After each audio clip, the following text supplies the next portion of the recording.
Gerrymandering, a long, fancy word. Saturday inspiring a car parade and rally to stop it. Gerrymandering is when politicians take a look at the state maps and then draw voting districts that unfairly benefit themselves. To represent the founding fathers who would want everyone's vote to count equally, and right now that is not the case. A Wisconsin law school poll conducted in 2019 found 72% of Wisconsinites wanted to ban gerrymandering.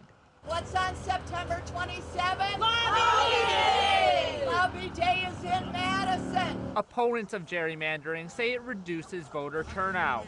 If you believe in government of, by, and for the people, fair maps is the way to go. State Representative Deb Andraka says her Fair Maps bill addresses gerrymandering in the state.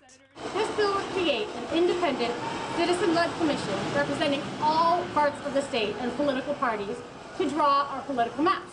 According to Andraka, her bill remains stuck in committee because the committee chair won't even give it a public hearing, frustrating to those at the rally. This is not a partisan issue. In Green Bay, Paul Stino, Local 5 News.